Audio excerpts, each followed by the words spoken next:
Welcome, George, to the podcast. I am so excited to have you here. I know it's taken us a long time to get to this point, but finally we get to converse and Yes. dialogue. Welcome. Thanks for having me. I'm happy to be here. Um, so we're going to be diving into your work on very simply meditation and attachment, and we're going to take a deep dive into that. And I can't wait for our listeners to hear just about your journey and the work that you've done, and where you are now in your work. But I always start my podcast with the same question. Attachment happens early on in life, and so I like to ask my guests, is there anything that happened either early on in your life or through your life that kind of has led you on this journey and brought you to the work and the field of attachment and meditation? Tell us a bit about your story. Well, I think most people who come into attachment, at least at this point, come because they had a crap childhood. I mean, there isn't really another way into this work from that. And I did have that. I would say my dad was, I would guess, sociopathic. My mother was, I don't know what she was, maybe depressive or certainly an addict. I think they both drank. Maybe in the 50s they called it social, but these days we probably wouldn't. Um, and the household was dangerous. And so, in the usual ways that households are dangerous, physical violence, emotional violence, psychological violence, sexual exploitation, the usual stuff. Uh, um, and at the same time, that boom time, very a lot of pressure to be upwardly mobile and to have all of those external expressions of success that are the hallmark of American culture at the time. Um, and my dad had good social standing, was a surgeon of renown, and my mother was ran that kind of household, which they were definitely a team in the sense that she ran the social side of having a big career, and my dad did the the, the work of that. Um, anyway, I was the kid who came home from fifth grade and made a gimlet and tried to cope with the terror of living at home. So when I was 23, I had cirrhosis of the liver from drinking. So, we kind of gauged how difficult childhoods were. People who start their addiction in childhood tend to have a worse time than people who started in their adolescence than Mhm. who started at college or after they get into the workplace. um, so I also got sober quite early, 24, and I have been sober since, so nearly 50 years. It's a long time. And in the 12-step world, can you imagine a 12-step world where there was AA and Al-Anon and nothing else? No. I actually was part of the group that started the first NA meeting in Manhattan in the early 80s. So it was very um, it was I actually loved it, that early experience of the program, because addiction is so isolating, and Mhm. uh, and it was quite social in that way, which was important for recovery, but also limiting in a way that the 12-step world is. The idea is, if you have an opportunity that you could pursue, but it risks your sobriety, you're supposed to pass on the opportunity. But that tends to lead toward a depression of not enough meaning in life. And then there is the 11th step, which encourages you to go out and seek other avenues of development. And so I went into the therapy world. Um, and the pattern of my life was pretty clear. good beginnings at things, some middles, but almost no finishes. But there wasn't really an understanding of that pattern was related to attachment conditioning. Mm. That was a representation of disorganized attachment. And you do all of this work, of course, and you get into this new beginning that's really pretty good. And then all of the attachment related relational problems rise up and consume the good beginning, and you don't finish again. And anybody who's been around the attachment world will know that you can do that for a while. You can do that through your 20s, but by the time you get into your 30s, it's so disappointing that the pattern is something that you can't overcome, that you begin to withdraw from attempting to do it. I came to the end of psychotherapy and I had really good people to work with, I think, and did pretty good. In fact, at the end of it, they said I'd made miraculous progress. That didn't change that it wasn't good enough, but still, I'd done that. And I had, in the sort of, I would say, around 94 or so, uh, was diagnosed with dissociative identity disorder, to give you an idea of how rigorous the childhood experience was. Mm. And chose to integrated, overcame the dissociative, well, not all the way, but a lot.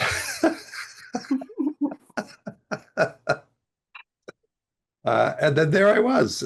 What do you do now in life when you've come to the end of what they think they can do for you in psychotherapy, but it's not good enough, really, and Mm. they don't know what else to do. Uh, I had been dabbling in meditation all the way along, and so I went into the avenue of meditation, not so much to fix anything, but to try and accommodate the fact that this truncated life was going to be the one that I had to live. Mhm.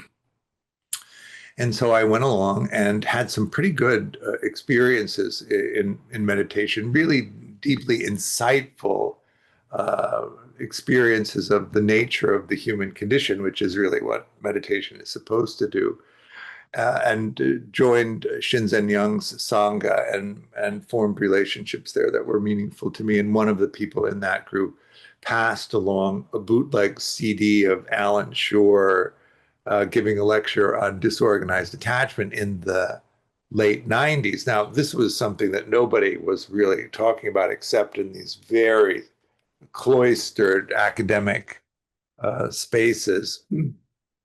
And I listened to his description of disorganized attachment, and he described my life in 10 minutes. Mm. It was mind blowing that it was so clear in terms of the pattern and that repetition of beginnings, some middles, no finishes. And so I immediately thought, aha, this is the avenue. And I ran all over the place looking for somebody who would engage me in a psychotherapy process that would repair my attachment. And there was nobody even to have the conversation with. It was just unknown at the time. But I did recognize that these patterns of thought were actually things that could be treated as objects of meditation. And so I began to develop a practice, a personal practice around working with attachment mind states. Um, at the time, I was encouraged by Shinzen to begin teaching, which he did with all of his senior students. And I began to teach his stuff. And people said to me, you know, George, I can just go to Shinzen. I don't need you to teach me his stuff. But you used to be the angriest person I'd ever met, and you're not angry anymore. Maybe you could teach me something about getting rid of anger. And so I started teaching a class called Overcoming Anger.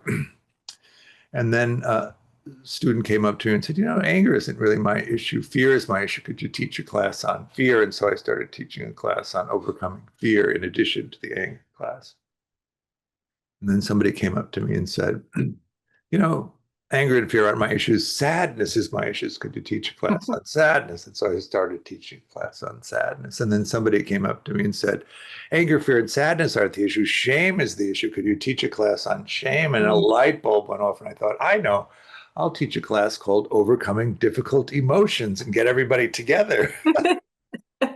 Then people came up to me and said, it isn't the emotions that are the problem. It's the relationships that cause the difficult emotions Mhm. that are the problem. And then I understood actually what would be useful to people is to begin to talk about attachment conditioning and how you might work with it from a meditation place. And so I began to teach a class called The Meaningful Life. Uh, when you look at attachment, of course, what you're looking at is the early attachment conditioning, which shapes your understanding of yourself and the world, the emotional regulation and mentalizing skills, but also exploration for meaning in life. And one of the things about people who are really adversely affected by early negative attachment conditioning is they don't explore very well. And so they're bereft not only of reliable relationships, but also of a purpose or meaning in life. And so we spend also a lot of time on exploration. In a nutshell. Um, well, firstly, thank you for sharing some of your journey with our listeners and with myself. It, it, it, there's so much to unpack there, and my goodness, I mean, I can't even, I think we talked about this in our kind of get to know you chat, but you described how it has taken so many years for you to be able to get to this point. Mhm. And as you've mentioned in this conversation that yes, there's healing has happened, but it's not 100%. And I think that I think we'd be foolish even to say that healing is ever complete. It's an ongoing journey of learning and acceptance and growing. Um, but I just commend you for sticking through your Mm. journey, first of all, and The not, bleak choices you have. yeah, yeah. But also being able to find some of the silver linings in Mm. terms of, you talk about the 12 step and how, yes, there was a benefit to it because it allowed you to have connection during a time when, you were disconnected. Um, but I'm also thinking about just what an amazing coincidence that somebody brought that Alan Shaw CD to you and in a time when you needed it the most and when it was Right. needed in the world, or at least in your part of the world, it was very Yeah. much needed. Um, and then I'm also thinking about I love that your focus isn't just on the repairing of the attachment disruption, but on that focus on the meaning of life too. And Mm. I in my very minimal knowledge about meditative approaches, I think that is one of the key focuses of meditative approaches is to help people find purpose in their life through those approaches. Um, Tell me a little bit more about when did you first get into meditation, and how did you know that it was something that was a benefit to you, perhaps? Well, I came of age in the 60s. So I'm sorry, I didn't want you to reveal your age. so we all had the Beatles' White Album. They went to India. Everybody knew about meditation. TM was the vehicle, and I didn't have the money to get a mantra, so I talked a college kid into giving me his, and then I practiced with his for a while. Concentration practice worked; it was okay. Then in the 70s, Ram Dass put out a book, Be Here Now, which was a manual that you could do on your own, which I did on my own. I was living in New York in the 80s, and as a gay man, in your 20s, it was a total playground. But AIDS came, and suddenly there was this constant experience of death that had to be accommodated. And so then I went into Trungpa Rinpoche's work as a way of attempting to deal with that. And then when I came out to LA in the early 90s, I stumbled into Vipassana as a practice, and just, looked around. One of the things about having a fairly complex attachment strategy is that the beginnings, middles, and no ends are applied to even meditation communities. And so I was mainly a Dharma orphan, jumping from one to the next. And because my childhood was marked by such profound cruelty, I really required an extraordinary level of kindness from people in order to engage with them. And when I found Shinzen, he was, extraordinarily kind, and reliable and safe, which I also needed. And so I was able to stick with that community. Um, when we devised our meditation and attachment program, I maybe because I'm a gay man and there's so much discrimination against that, I get used to looking for empirical markers that can't be refuted uh, as a defense against prejudice. And um, we use the AAI to evaluate whether our program worked or not, because it could be dismissed too easily in my mind. Uh, um, and we did see that it didn't work in the way that we intended. People got much more fluent in the experience of their attachment conditioning, and were able to catch and repair it faster, but it didn't change the underlying attachment. And I looked around and discovered Dan Brown's work, and then introduced myself to Dan and sort of pulled him into helping us. Uh, then we embedded the ideal parent figure protocol into our meditation system, and do have a system that's verifiably working based on before and after AAIs. So that will give you my 50 years of meditation in 4 sentences. I, which I fully appreciate. I think I'd love I'd love to hear from I'd love to hear just a little bit deeper about your experience of recognizing when meditation was starting to have a positive impact on, because when I and I'll say as a almost layperson of meditative approaches, when I think about meditation, the first thing that I go to is the physical body rather Right. than our mental health. And so to me, the first thing I go to is our trauma responses that are associated with those childhood experiences. And so is that, I guess my question is that one of the first things you noticed was a reduction in your physical symptoms, or was it more psychological for you?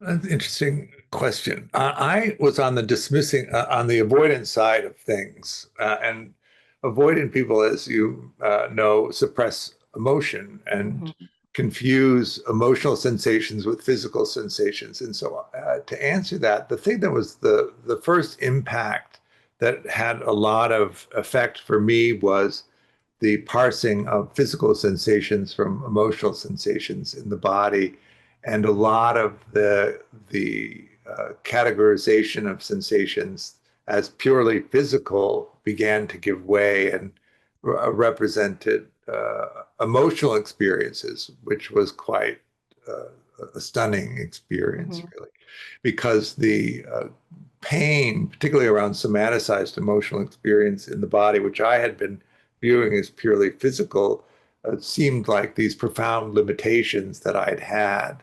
And when it became apparent that they were emotional sensations and that they actually were processable and releasable, it changed the whole tenor of the experience of the body because it was so much less painful than it had been before. And then, of course, that produces the psychological insight into your perception being perhaps not absolutely accurate, Hmm. Hmm. which is a Well, wonderful thing too. might I presume, and please correct me otherwise, but um, when you, is it possible that when somebody has that shift in understanding that that aids or could potentially aid um, in reducing the use of, self-soothing techniques such as using alcohol or drugs to self-medicate and soothe the system, when they start to understand that it's not a physical pain that we have to just cover up, but something, as the words you use, you can actually process and move beyond feeling that. So as an aid in addictive behaviors, perhaps. The thing, um, I I think that the main purpose of substances and process addictions is to navigate the pain of disconnection. And the suppression of emotion is one of the vehicles that you use to navigate the pain of disconnection. Uh, None of that work will really make much of a difference in terms of the strategy of killing the pain of disconnection. The only thing that really works is connecting. But if you can't regulate or understand what your emotional experience is, you can't really understand the reaction to the attempts at connection. And so they're linked, but the main way out of addiction is to connect to other people. Now, people who are addicts have made the decision that other people are not reliable and shouldn't be connected to, and they are not wrong that that was their early experience. Hmm. Totally right about that. You shouldn't have, and you needed to get away as fast as you could. But that doesn't mean everybody's like that. Doesn't mean that Right. you can't find people now who will be good for you, and that you can't settle the familiar relationships in a way that's productive, even if limited, I would say. And that kind of leads me to or leads us to a point. I want to come back to the program and the three pillars in just a little bit, but in one of our initial conversations, you had talked to me a little bit about, the idea that organized people can move towards security, but disorganized cannot. Um, Maybe just tell us a little bit about that, and then Well, I the think the hope um, for disorganized folks. I think everybody can earn security. Uh, Hmm. I don't I don't see any problem with that. Um, I think that or people who are organized uh, can begin to reformulate their relationships, moving from the patterns of, say, transactional relationships into the patterns of collaborative relationships. And they can begin new relationships and form them in a more collaborative way than they would have, and maintain their sobriety. Um, if they're on the addict side of things. I think that disorganized people often cannot do that.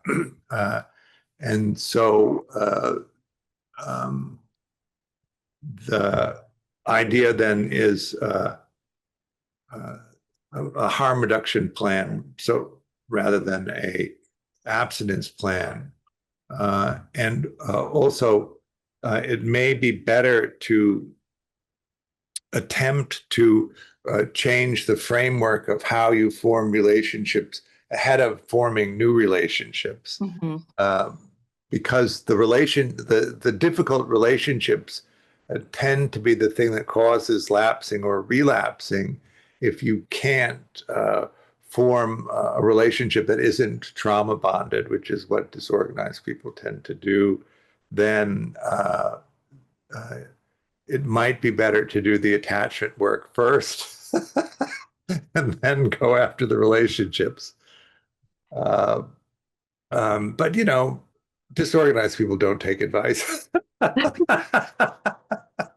Well, I'm also thinking though that, you know, this podcast, this conversation, the work that you're doing, is not everybody knows about this. So, you know, So, there's a world of disorganized people out there, oh, or folks with just a disrupted attachment style who just don't even know that this is a thing. right. Um, 70% of disorganized people also have substance abuse. So the main category of addicts is disorganized people. And you see over and over again that treatment doesn't work, and it's very freely blaming the person.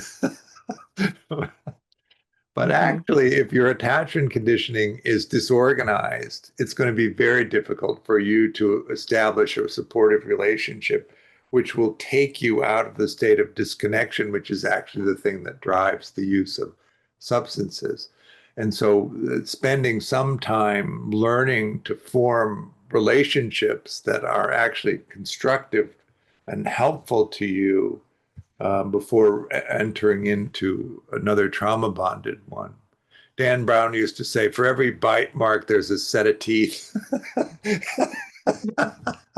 And what we do in disorganized land is look for the set of teeth that matches our wounds so that mhm, we can magically repair what's already been lost. And we can't. And so what we have to really do is begin to learn the dynamics of a secure functioning relationship so that we can set them up. And then that ready source of connection is the thing that really allows us to come out of uh, the addiction patterns. mhm.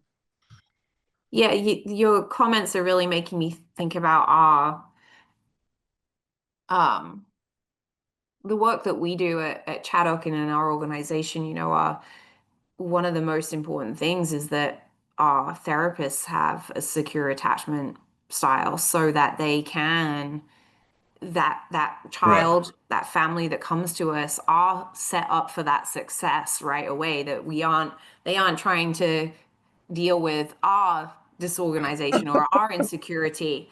And right. Well, you can't model again, something you don't have. right, exactly, exactly. And you know, the general person just doesn't have that understanding, doesn't know how to look out. How do I find a partner who has a secure attachment style? What does this look like? What, Right, especially if my thoughts are already distorted by what normal should be and what normal looks like and so on. So, um, I I want to, George, I want to shift us I want to hear a little bit more about your program that you've developed and your Metta Group. You've mentioned a little bit, but in your words, kind of tell us a bit about the program that you offer and what all is involved in it. well, we have two main tracks. One is an attachment track, and one is an addiction track. We think of the addiction track as preliminary, really. We want you to do the addiction track first and then go into the general population. One of the things that I think is a limit to addiction treatment, the way that it's currently done, is that everybody basically has the same attachment strategy because it's an avoidance strategy. So you go into treatment, and the only people you encounter are people who have some version of an avoidant strategy. And so it's hard to see the ways that different attachment conditionings interact with each other. On the other hand, you do have to stabilize the use, and the main thing you have to do is change your mind and be willing to try to form useful relationships, uh, beneficial relationships, maybe is a better word. um, but for disorganized people, you need instruction first on how to do that because if you don't have the experience of anybody doing that. I mean, when I worked in rehab for 12 years, and the most common reaction to the description of a secure person was that they were unicorns that didn't really exist.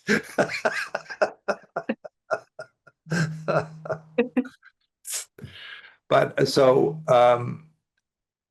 we teach a meditation-based emotional regulation and mentalizing development. That would be the one way. And then we do a psychoeducation on the nature of attachment conditioning, the nature of and dynamics of secure functioning relationships. And then we do a reparenting using ideal parent figure protocol, which was developed by Dan Brown and his group. Um, and you have to do all three in order for it to really be effective in changing, and it uh, does. So we use a Metta Vipassana approach for the meditation, uh, the development of emotional regulation and mentalizing or metacognition.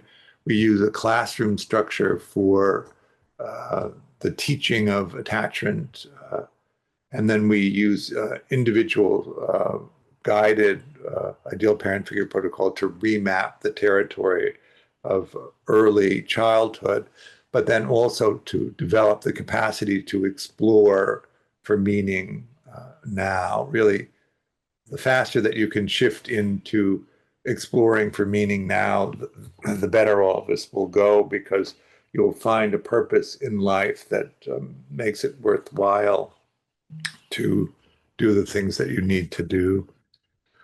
That makes sense. And then it's divided into 7 levels. We have workshops that just introduce the concept. We have level 1 trainings, which are, I like to think of it as skipping a stone across the pond of this knowledge, which is quite vast. Level 2 is, the stone stops and sinks, and so you go deep into the understanding of it. Level 3 is for people that are insecure, disorganized in their attachment, and it's focused on earning security. Level 4 is focused on people who have either native security with features, or people who have earned security, which is focused on developing secure functioning relationships and exploring. Level 5 is for people who are in existing relationships that are having trouble renegotiating the attachment agreements. If you come in to do attachment work and you begin to change your underlying attachment strategy, then all of the relationships that you have are going to have to be renegotiated, because you're not really going to be able to do the old attachment structures. And sometimes people are willing to do that and it's easy to do, and sometimes people are resistant to doing it. So couples work. We do, funnily enough, siblings is the number one group that we work with, because they have the hardest time. You have your role in the family, and if you decide you're not going to do it anymore, the whole rest of the family goes into crisis trying to figure out what to do about that. And if you have one of the roles that nobody else wants, nobody's willing to take on the duties that you have bared in order to stabilize the family. And so that needs to be renegotiated. Then we do parent-child couples work, romantic relationships, and we even do business partners in that work. Level 6 is intermediate and advanced mentalizing, which is really focused on exploration. The basic level of mentalizing is necessary to be able to function in interpersonal relationships. But when you want to go out and explore and risk for meaning in your life, you need to mentalize at a higher level. And then, because we are a meditation-based community, and enlightenment is the holy grail at the end of the rainbow, that's advanced mentalizing, and that can be very useful in terms of understanding what it is that you're doing here, where to go.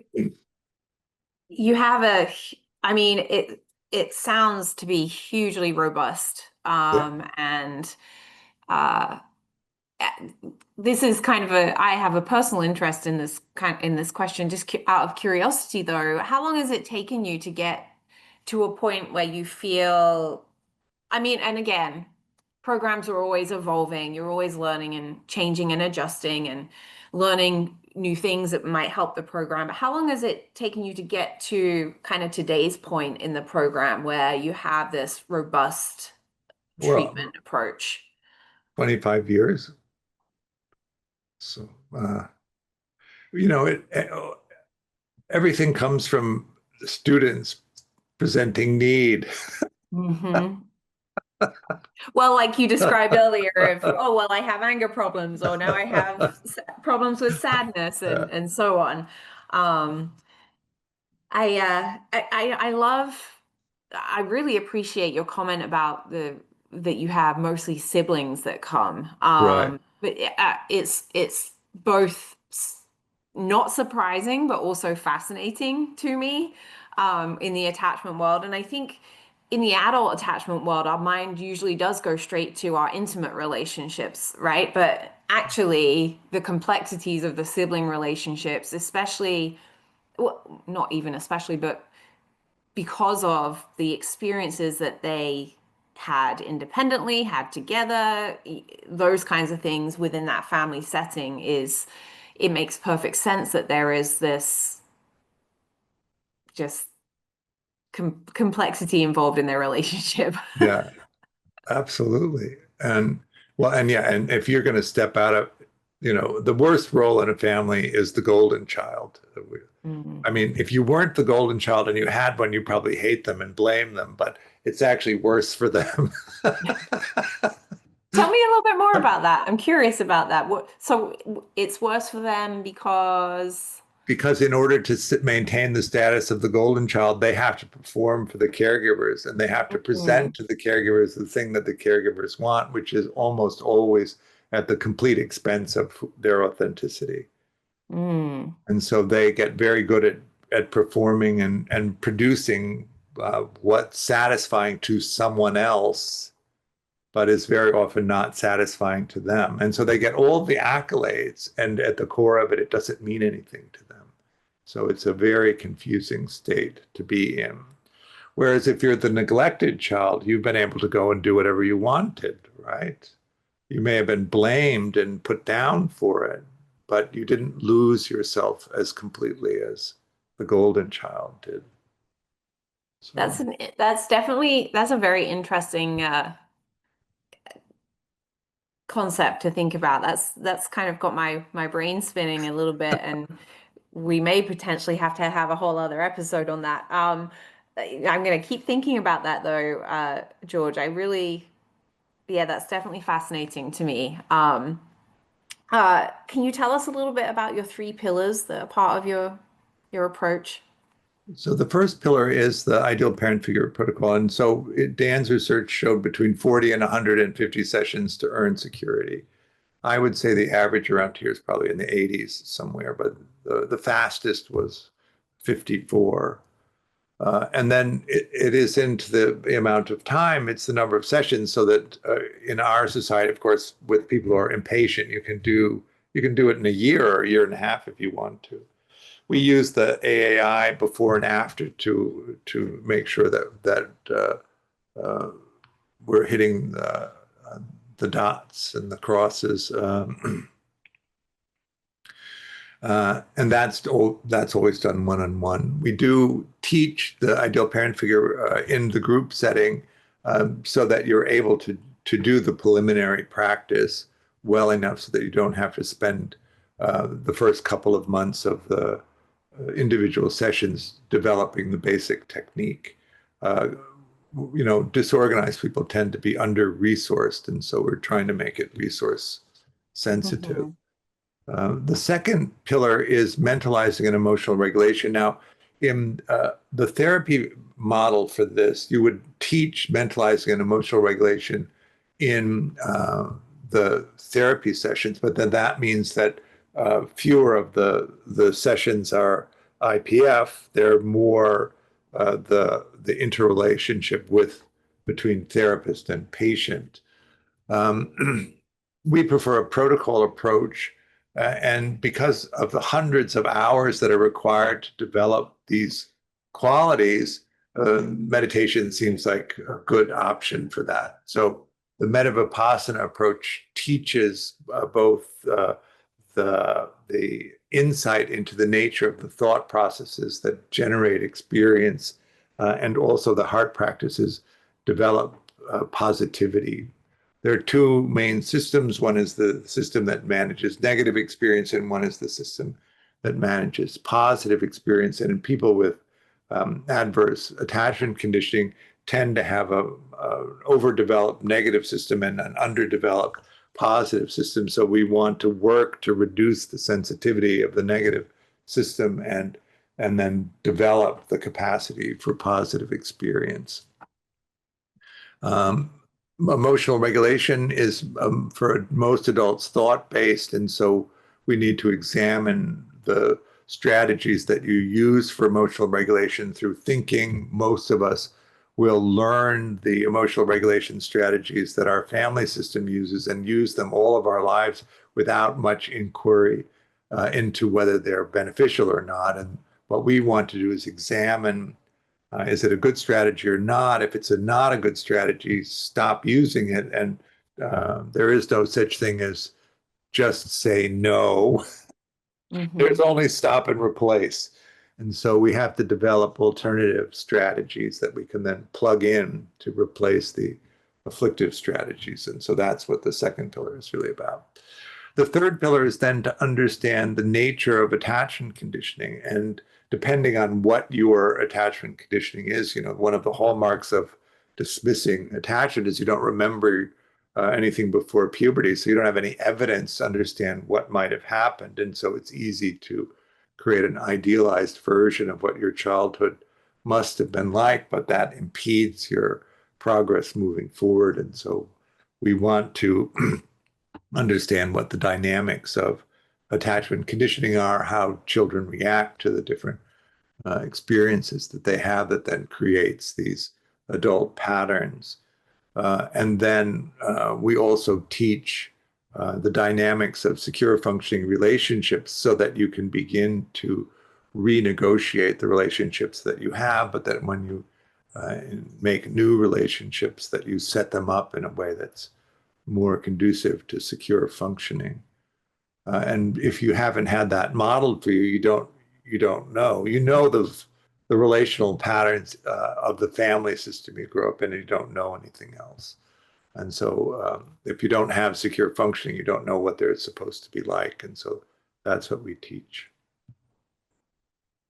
I'm kind of blown away, George. I just again I'm going to go back and use that word robust because I feel like this approach is so in depth and I love it for that. You're not just focusing on one aspect. You're interweaving these pillars Mm. into the entire treatment process. And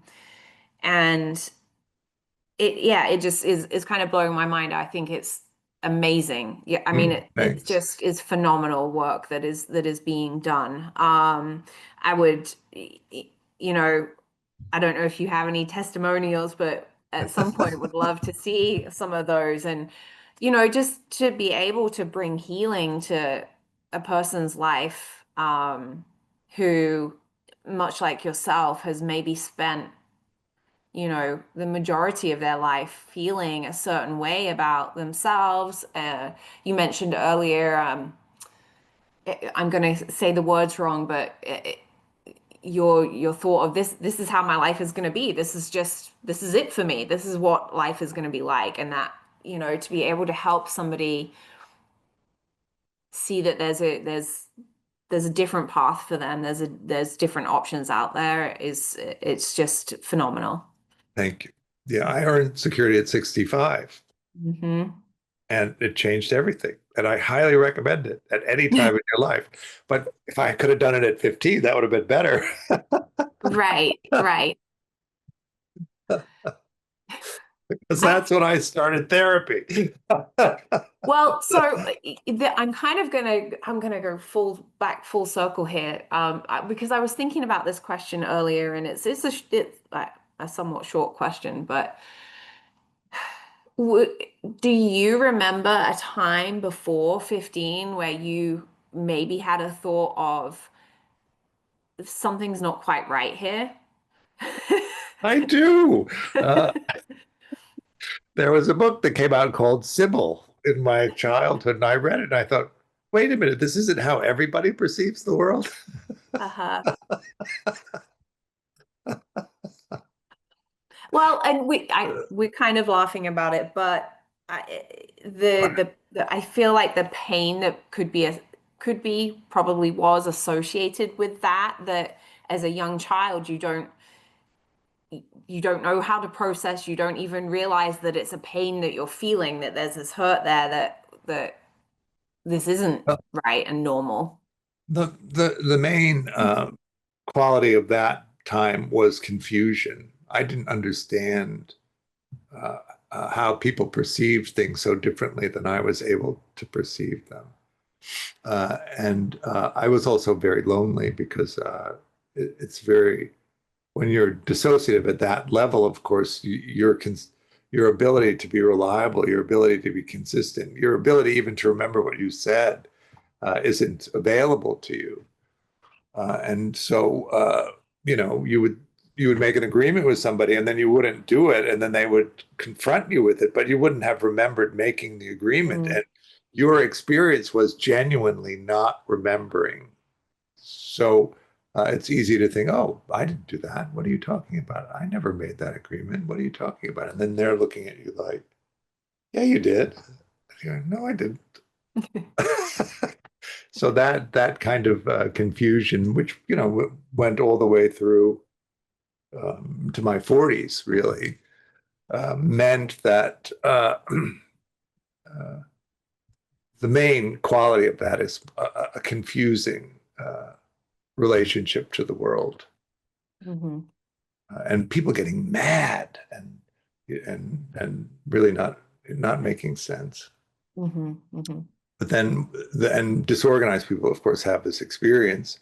You're not reliable in other people's eyes, so they don't count on you. hmm But you can see the quality, the relational difference in uh,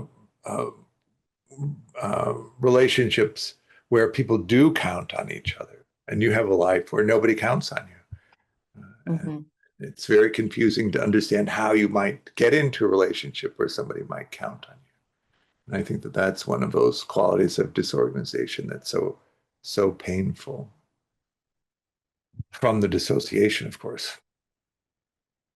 Well, and I think especially in our young people, then that's where a lot of those then behaviors come from too, is that frustration of not being able to either see past that confusion or even, the frustration of why am I not like this? Why can I not do this? Right. If they have the intellectual capacity to have that kind of processing thought of, you know, but just to be able to see past that confusion, and that's where those behaviors come out through that frustration or the trying and but not being successful. Um, so um, George, my mind is just full of your insight, your wisdom, your knowledge, your experience. I would love at some point to bring you back on and talk about the sibling piece a little bit more and Right. dive in a bit, if you'd be willing. But I just want to thank you for joining me today and Mhm. just sharing some of your journey and teaching us a little bit about, the benefits of joining meditation with attachment theory, and how it can just work wonders for people. So thank you for joining me. Mhm. It's been my absolute pleasure to have you on here, and we will be sure to share all of your links to your web pages. And I know you do retreats. Is that correct? I don't have any scheduled, but Okay. I'm working on it. Okay, so maybe our listeners, if they take a look at the website, they'll see information about those kinds of opportunities on there. We will be sure to share that in the show notes. But just thank you again, and I hope that I get to dialogue with you again in the future. Thanks for having me.